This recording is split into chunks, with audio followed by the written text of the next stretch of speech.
Hey guys, welcome back to my channel. My name is Noelle, and today, let's talk all about my Sydney Marathon experience.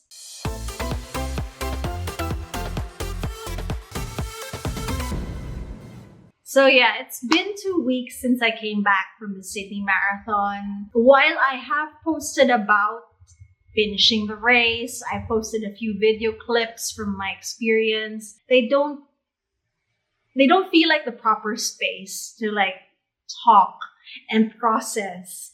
And a marathon is a long enough conversation with oneself to need to talk and share more about it than just, oh, I finished in a time of XX. No.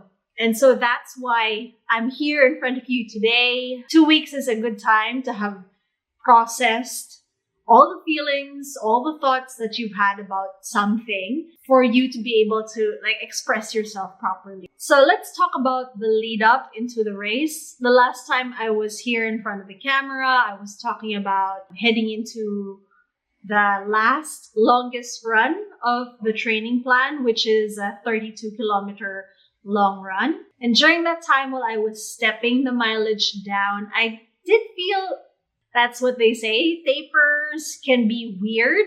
I was right on a knife's edge, and if I did too much, I would fall over and get sick, overtrained.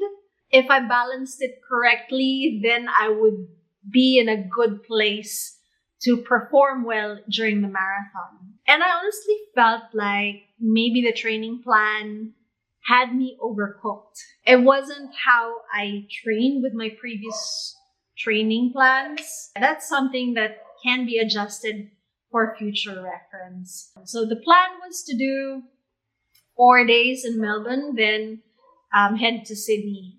And I did that because I was looking at the weather reports and it was turning out to be quite a cool spring for Australia in general. And because I knew Melbourne was colder than Sydney on average, I thought that if I landed in Melbourne, spent some time there, acclimatizing, then maybe Sydney would feel a bit warmer, I guess. Well, guess what? Race day in Sydney ended up colder than the whole time I was in Melbourne. I did a walking tour of the city and then met up with my cousin and then went and saw the 12 Apostles and the Great Ocean Road the following day. And then I spent Thursday just relaxing, doing some laundry, chilling out, just trying to chill out. But on Thursday morning, I did a planned run. It was part of the training plan. I just could not sleep throughout the night. I woke up at 3 a.m. and could not fall asleep again until about 5:45 when I decided I'm going to get dressed and I'm going to do that planned run and really just try to manage my headspace. Now in Melbourne, I felt cold, but I could manage it with my outfits. And then when I did my Thursday morning run, I was like, oh my gosh, it's still cold. I thought I better check the weather forecast for Sydney for race day. And it was a stunning 6 degrees at 6 a.m. I needed to buy running gloves. And this was something that I was already considering buying before I arrived in Australia. But the thing is, the Decathlon here in the Philippines doesn't have running gloves. Thankfully, Decathlon in Australia has a website and I was able to find the item. They were the Keep Run running gloves. And I checked which stores had them in stock. It was in stock in 2 places in Melbourne. I went to the one in Box Hill. I actually had some difficulty finding the running gloves. So I went to the ski section and I was going to pick up the silk underlayer for the ski gloves. And then I finally found the running gloves in the running section. I don't know why I couldn't find them earlier. I was probably panicking. Instead of waiting until I got to Sydney to buy the equipment, I bought them in Melbourne because I realized, what if in Sydney, everybody else has that same idea that they needed to buy gloves? Then I get to Sydney and they've sold out. And then I flew into Sydney on a Friday, landed around lunchtime. And Sydney is a place I've been many times before, so I knew where I was going. I knew how to get there. Sydney was where a lot of my friends were, my running friends. And so I met up with Coach Van Agdon. I found it really calming and comforting to be around people I knew and people I was comfortable with. And so I was starting to enter a good headspace.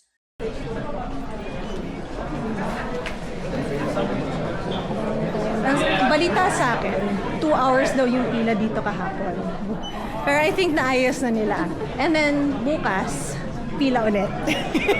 Kasi everybody's gonna try to get in here.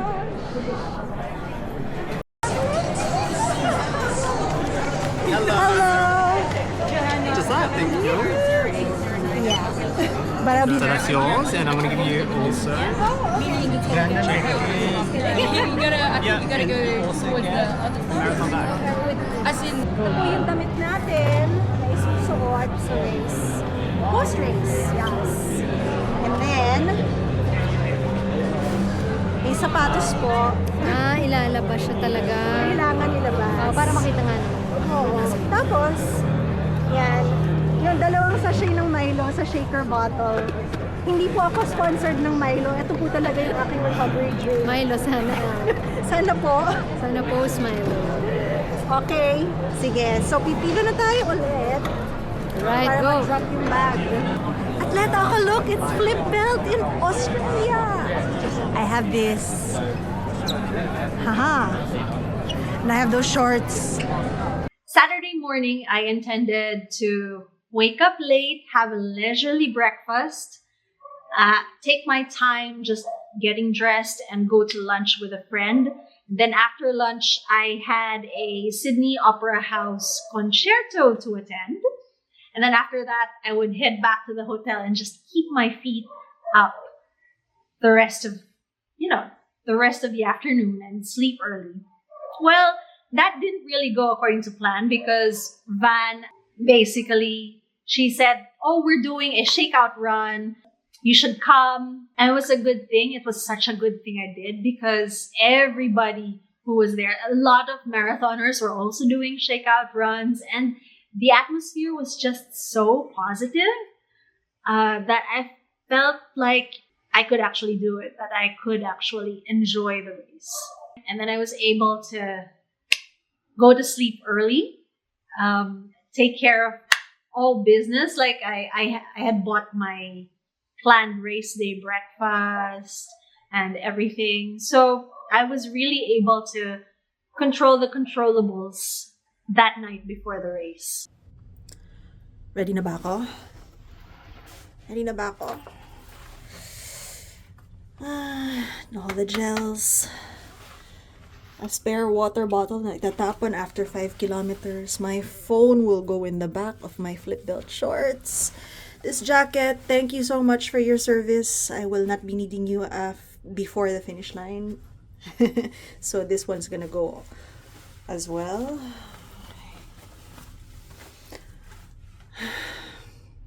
Ito na po. Ito na po. Okay, race morning. Woke up on time, had breakfast on time, got dressed on time, got to the train station on time. And it was so nice that the bibs were actually whole day tickets for all of Sydney's public transit. It was nice to have the city get behind the race in this way so that nobody needed to drive or take Ubers going to the race start. So I get to North Sydney Oval and it is 1 hour before my gun start. I'm in Wave C. I intended to use the toilet, so I'm in line. And the lines are like 15 people long, 15 people deep. I was 6 people away from getting into a toilet when suddenly the race announcer says, "This is the last call for Wave C Gate 1 to enter your corral." What? Last call? What does that mean? And I was in such a panic that I ended up abandoning my place in the queue. I was falling into quite a heavy mindset during this time. Like, I need to pee. And then you start moving us to the starting line, and then you make us move back. How does that affect our chips? Because you might have inadvertently started our times, because we did walk over a timing mat before then. Anyway, I was spiraling, and then suddenly I hear a familiar voice, and they said, "Noel, Kikay Runner, hi!" And it was, I guess my angel was looking out for me, because it calmed me down again, seeing a familiar face, and then, just getting to chat. We were both also frustrated with the way our wave was being managed. And we were also both freezing because we were both based in really warm, humid countries. And by the time Gun rolled around and we were ditching our throwaway stuff, I was just focused on having a good time out there and just doing my best. And whatever that best turned out to be, I would be happy with it. So I saw the 4-hour pacer station near me, but I decided that I wanted to start a bit faster because I wanted to try to warm my body up. I was so cold. And I think the temperatures dipped even more. And the worst part about it was that Sydney at that point was experiencing these horrible gusty winds. It was actually on the weather app. It was an extreme weather alert that there were these gusty winds. And we were going to go over the harbor bridge while this was going on, right? Like the gusty winds and stuff like that. I barreled down those first 5 kilometers. And that first 5 kilometers does not have a water station. I had a collapsible water bottle, which I intended to dispose of after those 5 kilometers. But as the aid stations rolled around and I saw all the runners swarming to the tables and just grabbing all the cups and stuff like that and just, completely wiping out the tables, I realized that it would slow me down a lot if I tried to fight for space at those hydration stations. And since I still had a water bottle full of water, I decided just to finish that water bottle, which was fine because I had my own nutrition as well. So that tided me over, I think, up until the 15th kilometer, which was really good because I kept good time. But at this point, I was starting to feel the effects of not having used the toilet. Every portalet station, they always had a queue. And I didn't want to waste time waiting in queue just to pee. At what my watch said was kilometer 18, but what the signs said were just around kilometer 17.5, I guess. I saw portalets that didn't have a queue. So I made a beeline for them, did my thing, came back out. My Strava or my Garmin says it took me about 90 seconds, but I feel like it was more because I did slow down just to approach the portalets. Anyway, I feel like it added 5 minutes to my time. It felt that long in my head. And after I'd gone and sat down, when I got back up, I had a cramp in my left hamstring. Fantastic. Anyway, I ran that cramp off and I just kept going. I hit the half marathon mark in pretty good time. It was under 2 hours, bang on the spot. For me, it didn't really feel like I had slowed down much by kilometer 25. Sydney is a deceptively hilly marathon. They say, oh, it's quite flat. You'll have only an average of it's a negative elevation gain because you'll actually lose more elevation than you gain. But the thing is, the total, or, just the elevation gain is 300 meters throughout the course of that full marathon. And I went back and looked at my Laguna Phuket marathon records.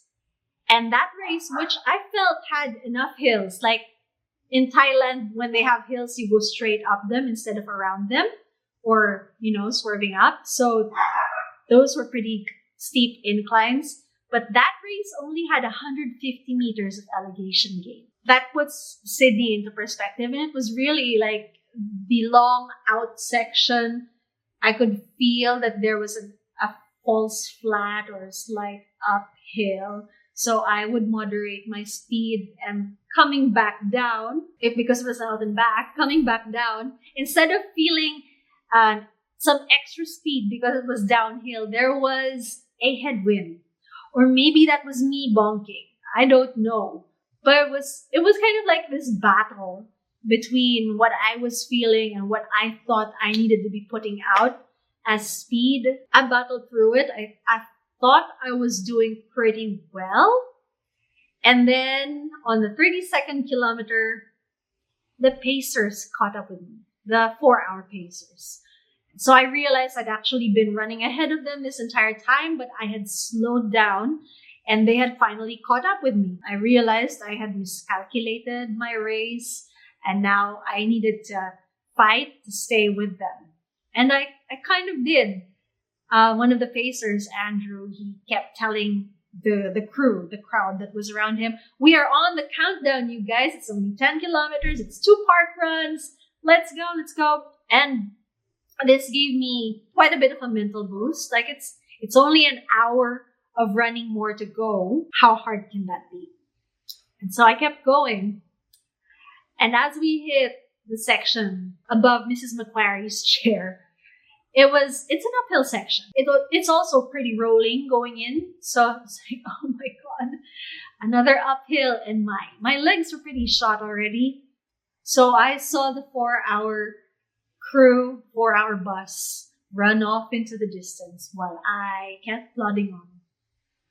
Meanwhile, my Garmin kept telling me that I was running at pace and the kilometer markings on the road were behind the Garmin by about 800 meters at this point. I knew that I had actually run the course long because these courses, right? They're all certified and they're all around the same length, 42.2. I had actually run it long because I was in the wrong position. I wasn't really hitting the turns properly.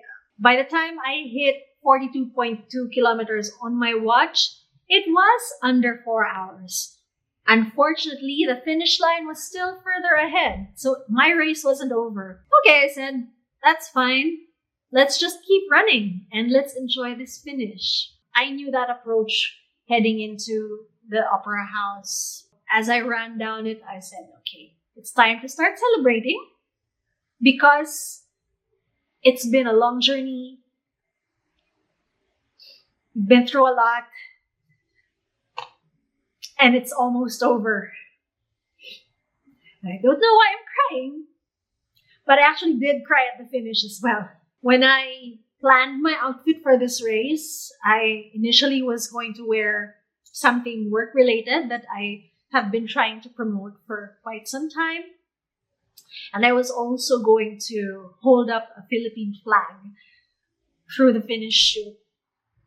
Well, the shirt with that work-related thing failed to arrive before I left the Philippines. And on race day, I forgot to take the Philippine flag out of my suitcase. So I pretty much ran through looking like a ninja. Everything was unmarked on me. But that's fine, because I realized I didn't have to have an agenda for running a marathon. I didn't have to have a bigger reason for running the marathon. The only reason I needed to have to run and finish is because I wanted to and I was able to. I finished in 4 hours, 3 minutes, something seconds. That's the official chip time. According to my Garmin, it was 4:02 something, but you have to go by chip time. At the finish line, I was hobbling through, and then suddenly somebody approached me and says, it was Coach Rio de la Cruz. He's, I think he's a part owner of the Sydney Marathon.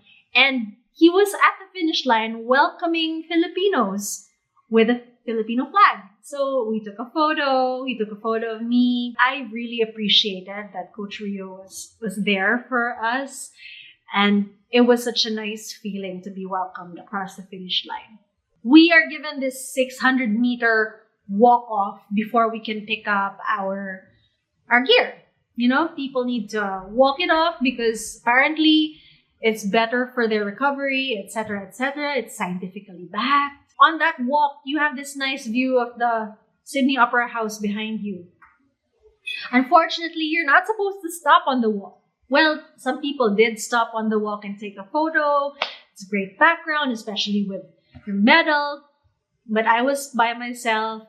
I was focused on getting my post-run gear. So I was just really cold and really not in a proper frame of mind.